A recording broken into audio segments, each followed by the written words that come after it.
Power of pause. Here's a cheat code most people are too scared to use. Silence. You say something, then you stop. No explaining, no nervously filling the gap. Just let the silence hang like a guillotine. Why? Because people hate awkward silence. It messes with them. They'll blurt stuff out, reveal more than they meant to, or backpedal just to make the tension go away. You sit there cool as ice. This works in arguments, job interviews, flirting, even getting discounts. The pause makes you look confident, calm, and just a little bit dangerous. The yes ladder. This one's sneaky. It's how cults recruit members and salesmen sell you stuff you don't need. You don't start with the big ask. You start with a baby yes.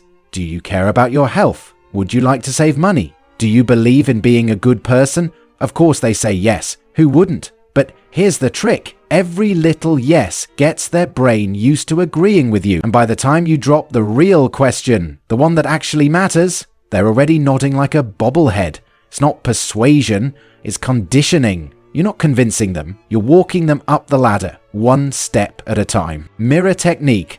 This one's borderline manipulative and it works like magic. You want someone to like you? Copy them. Not like a mime. Subtly. If they lean back, you lean back. If they talk with their hands, you do too. Same pace, same tone, same vibe. What you're doing is sending a signal straight to their subconscious. Hey, we're the same. And humans, we love ourselves. So, when someone acts like us, we feel connected, even if we can't explain why. It builds trust without a single word. Makes strangers warm up to you. Makes friends trust you more. And in business, it's a cheat code for instant rapport. You don't need to be interesting. You just need to be a mirror. Quite frankly, people fall for their own reflection every time. Using people's names. Want someone to feel seen? Say their name. Not like a weirdo every 5 seconds, just enough to make it personal. Thanks, Sarah. That's a good point, Daniel.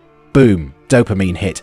People are wired to perk up when they hear their own name. It makes them feel important, respected, real in the moment. Salespeople do it. Politicians never stop doing it. And if you're smart, you'll use it like seasoning. Not too much, but just enough to taste. Because when you say someone's name, you're not just talking to them. You're talking to their ego. Ben Franklin effect. This one's upside down genius. You'd think doing favors makes people like you, but Ben Franklin, he figured out the opposite. If someone does a favor for you, their brain goes, wait, why did I help this person? Oh right, I must like them. Boom, reverse psychology. He used it to win over political enemies. He asked to borrow a rare book. That's it, they'd lend it, and suddenly they liked him more. It works because the brain hates being confused, so it rewrites the story. I help this person, therefore I like this person. So next time, instead of trying to impress someone, ask them for a little help. Let their own mind do the bonding. Non-verbal clues. You could say all the right words and still get ignored. Why? Because people believe your body, not your mouth. Over 90% of communication is non-verbal.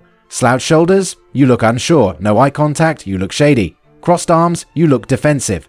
Meanwhile, steady eye contact, open posture, subtle nods, they scream confidence, trust, and I know what I'm doing. It's why con artists get away with lies. They look like they believe it. It's why leaders win rooms before they even speak. Their body enters first. Door in the face. Here's how you mess with expectations. On purpose. You ask for something outrageous. Something you know they'll say no to. A huge favor, a crazy request, a ridiculous price. They say no, of course, then bam! You hit them with what you actually wanted. Something way smaller, something that now feels reasonable. Why does it work? Because rejecting you makes them feel guilty. So when you compromise, they feel like they should too. It's not a discount, it's a setup. Used by salespeople, negotiators, kids trying to stay out late, everyone. Spotlight effect. You walk into a room. You think everyone noticed your pimple, your awkward walk, or the stain on your shirt. Spoiler, they didn't. They're too busy worrying about their pimple, their walk, their stain.